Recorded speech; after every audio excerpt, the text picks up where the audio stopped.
乌克兰情报部门特工在莫斯科烧毁卡萨尔，这是如何做到的？美国在援乌60亿美元，英国备战，国防工业进入战时状态，目的是什么？ iPad 也可以发射导弹，乌军使用平板电脑控制北约武器，到底是真是假？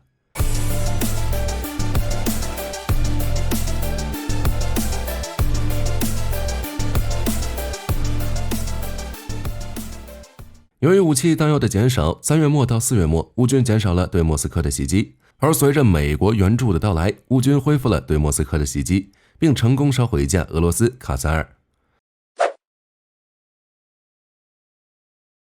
4月26日，乌克兰情报部门宣布成功摧毁一架俄罗斯卡萨尔直升机。这架飞机隶属于俄罗斯国防部，一般用来执行后勤和撤离任务。作为一架上世纪70年代的直升机，卡萨尔的价值并不多。问题在于，这架直升机是在奥斯塔菲耶沃国际机场被乌军特种人员烧毁的。乌克兰这是如何做到的？这点其实很好解释，敌后渗透。火力军很早就说过，乌俄有2条战线，一条是正面阵地战，以城市争夺为主，谁的武器更好，人数更多，谁就能占据优势。另一条就是渗透战，派遣人员去敌方境内执行特种任务。最典型的战绩就是克什大桥第一次遇袭。此外，美国 CIA 以及北约各国的特工小组也不断在俄罗斯境内破坏俄军事目标，比如伪装成铁路工人等职业，破坏俄本土的后勤路线。这次乌克兰情报部门的特工烧毁卡萨尔，大概也是类似的做法。援乌法案通过之后，美国开始发力。4月26日，美国国防部宣布再向乌克兰提供60亿美元的军事援助，这是迄今为止对乌最大军援计划之一。这笔援助属于援乌法案的一部分，武器包括爱国者防空系统、火炮弹药、无人机、反无人机武器以及空对空导弹。只是这次援助计划抵达乌克兰的速度会比较慢，部分武器到2025年才能抵乌，因为该计划是为乌克兰建造新武器，而不是从美国现有库存中提取。相比之下，美国之前宣布的10亿美元援助计划很快就能抵达乌克兰。美国出手之后，西班牙也坐不住了。4月26日，西班牙国家报报道，面对北约与欧盟的压力，西班牙已经同意援乌爱国者导弹。之前一段时间，西班牙一直拒绝将2013年以来部署在土耳其和叙利亚边境的爱国者系统运到乌克兰，但西班牙现在已经松口，将援助乌克兰少量的爱国者导弹，并准备在6月30日之前发送新武器包，其中包括正在修复的10辆豹 2S 以及其他装备。不过，西班牙国防部也排除了向乌克兰提供爱国者系统的可能性。此外，其他拥有爱国者的国家也将援乌防空系统。目前德国已经宣布向乌克兰交付第3套爱国者系统，希腊也可能很快采取行动，荷兰已宣布出资从第3国购买导弹并送到乌克兰，而法国则是将部署罗马尼亚的曼巴防空系统转移到乌克兰。不过相比之下，还是英国更有魄力，不仅宣布为乌提供英国有史以来最大军援，还将国防工业转入战时状态。就火力军而言，英国此举不仅是为乌克兰考虑，也是为可能爆发的战争做准备。英国已经宣布让国防工业进入战时状态，在未来6年内将国防开支增加到 GDP 的 2.5%， 并额外增加750亿英镑的国防开支，用于保障欧洲安全和援助乌克兰。按照英国的说法，如果俄罗斯获胜，世界将陷入动荡，英国有必要第一个挺身而出，继续支援乌克兰。问题来了，英国让国防工业进入战时状态的目的是什么呢？这750亿英镑将用来做什么？在北约国家中，英国是军费投入比较积极的国家，从2016年开始，军费就一直稳步增长，而开支的主要部分就是先进武器装备。英国用于装备、采办与保障的经费可以占据军费的1/4。比如在陆军方面，英国将接收新一批阿贾克斯步兵战车、拳击手装甲车以及阿帕奇直升机，并且还投资制造挑战者3。海军装备方面，为了加强舰队的作战能力，英国军方已签署26型护卫舰的采购合同，还将采购专门用于监视活动的军舰，并且英国还计划在未来10年内增加核潜艇的数量。在空军装备方面，英国将采购9架全新的 P8A 反潜巡逻机，加强水下目标的打击能力，并采购 A400M 运输机取代 C130。为了加强空中情报监视和侦察能力，还将接收E7预警机。不过需要注意的是，虽然英国加大军费投入的计划很好，但是在具体执行上还存在一定的问题，比如资金。2023年12月4日的时候，英国国家审计署就表示，英国国防部估计英国武装部队未来10年新武器和装备的预算缺口将达到170亿英镑，在最坏的情况下可能达到298亿英镑。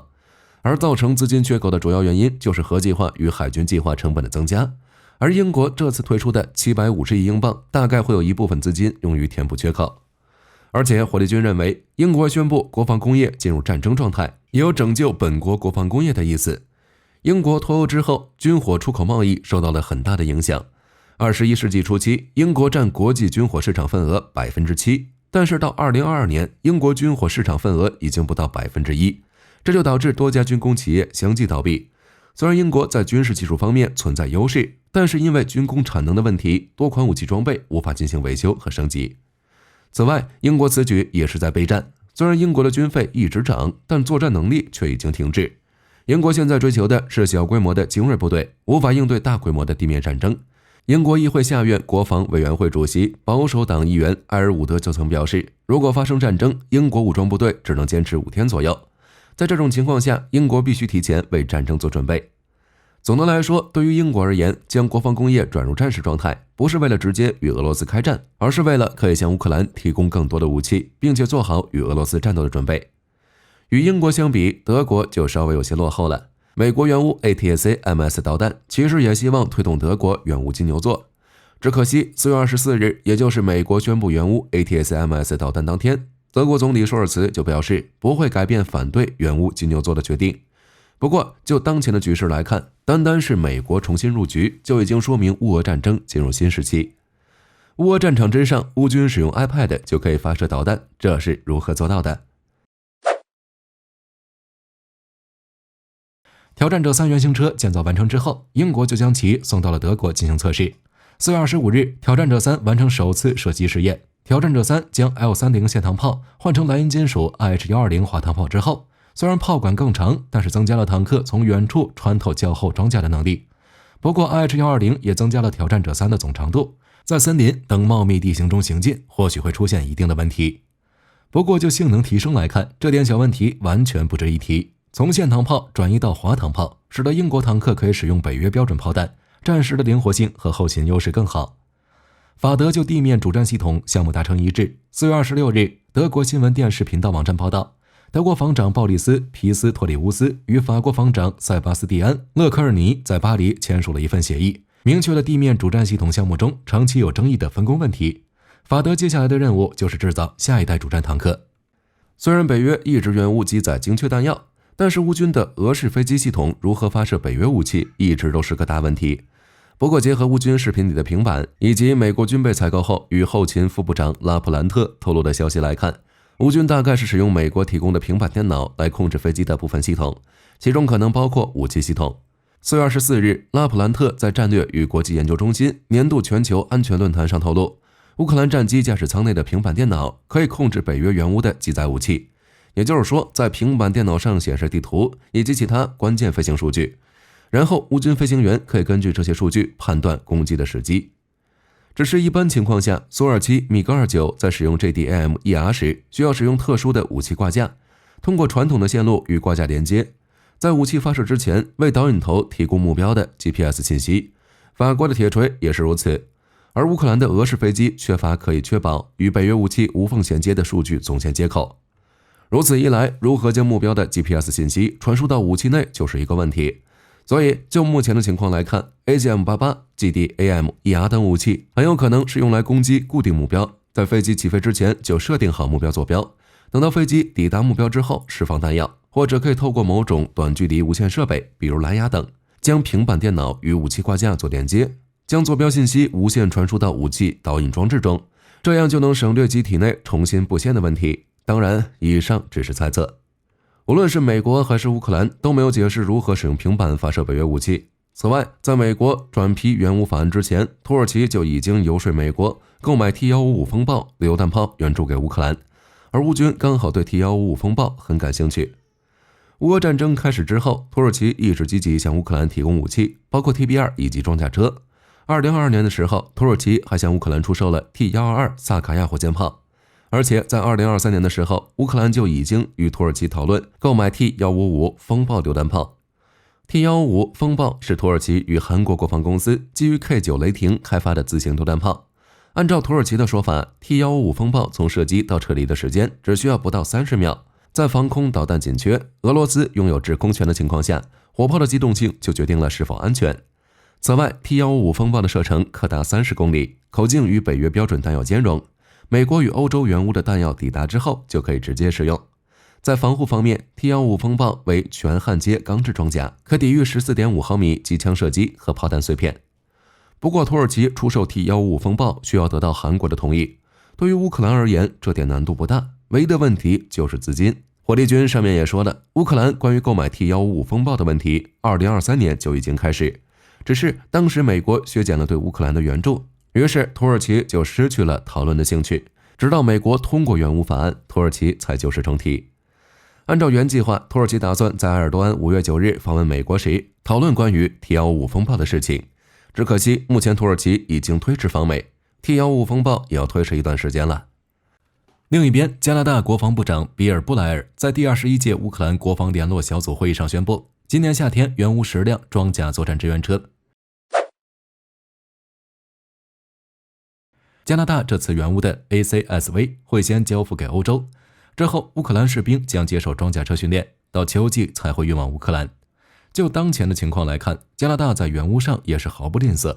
自俄乌战争爆发以来，加拿大援乌金额已经超过95亿美元，其中包括豹2、M777、反坦克武器以及弹药等等。这次援乌的 ACSV 更是加拿大陆军的新锐装备。2019年9月5日，加拿大政府授予加拿大通用动力公司一份价值20亿美元的合同，为加拿大陆军提供360辆轮式装甲车。加拿大通用动力公司则推出了 ACSV， 属于 LAV3 和 LAV 6.0 的现代化升级版本，以取代加拿大当前的 LAV2、Bison 与 M113。就性能来看， ACSV 完全可以满足乌军的需求，其底盘与 LAV 6.0 相同，并配有一套车辆高机动和防护系统。ACSV 可以以每小时100公里的速度行驶，最大巡航范围为600公里。而且 ACSV 还可以为前线士兵提供必要的指挥、战斗以及后勤支援能力。按照加拿大的说法，作为加军装甲部队的一员， ACSV 具有与豹式坦克、LAV 6.0 等战车相称的机动性和防护能力。在观瞄装置上，射手可以在 1.2 公里距离上发现一名成名男子，而且 ACSV 设计与 LAV 6.0 一样，属于双 V 型结构外壳，可以分散爆炸威力至车体两侧，减少爆炸损伤，并且还有对地雷和简易爆炸装置的防护。成员座椅具备爆炸冲击吸收功能，适合大纵深作战，在进攻或防御中为步兵提供保护，也可以为地面部队提供火力支援。此外， ACSV 还包括几种变体，可以在不同的场景使用不同的 ACSV， 比如货物运输、指挥所、维护、后勤等等。每种变体都是为满足特定的作战需求而量身定制的，确保作战以及支援的灵活性。俄罗斯新特种船下水可用于直升机训练。4月27日，德国商业新闻网站报道，乌克兰获得新一批241和243自行榴弹炮，二者都是在乌军服役的标准苏制自行榴弹炮。其中241强调速度和快速部署能力，底盘由 PT76 水坦克底盘改制，搭配122毫米榴弹炮，主要用作支援步兵作战。而 2S3 型则是152毫米榴弹炮，与 GM 通用履带式底盘结合而成，目的就是提供更重的火力，可以对防御工事、轻型装甲车造成重大破坏。重点是这些武器属于海湾战争时期的伊拉克部队，战后被卖给了一家英国公司。现在这些武器正通过波罗的海运往乌克兰。为了增加防空拦截能力，韩国防卫事业厅4月26日宣布，采购具备反弹道导弹能力的美制标准3。本次采购预算8039亿韩元，预计采购数量40枚，单枚约为200亿韩元。计划在2030年之前完成采购计划，后续将装配到韩国海军的神盾驱逐舰上。这只能说韩国押错宝了。虽然韩国海军装备了世宗大王级神盾驱逐舰，但是韩国并没有像日本一样加入标准3导弹的研发，而是选择与美国联合研发标准 21R Block 4A。只是随着该项目被迫下马，导弹也一同遭到了冻结。如此一来，除了采购标准3，韩国已经没有别的选择。4月26日，俄罗斯专门培训海军直升机飞行员建造的14400型特种船首船尼古拉卡莫夫号成功下水。完成系统建造和测试之后，就会转移到俄罗斯海军航空兵第859作战应用和飞行人员训练中心，专门用于舰载直升机机组人员的实际训练。尼古拉·卡莫夫号标准排水量850吨，借助船上的特殊装置，飞行员们可以在模拟的各种条件下进行卡27、卡29、卡31、卡52等各型直升机的海上起降训练，从而大幅提升实战能力。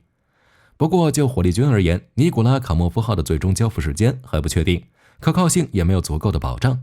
2018年6月28日的时候，尼古拉·卡莫夫号就已经在格罗杰茨船舶维修与造船公司正式开工，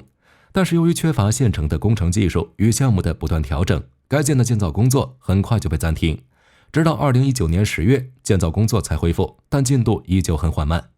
下水之后的测试工作可能会出现问题。此外，对于当前的俄罗斯海军而言，起降舰载直升机的训练并不重要，如何反无人艇才是重点。黑海舰队都被打成残废了。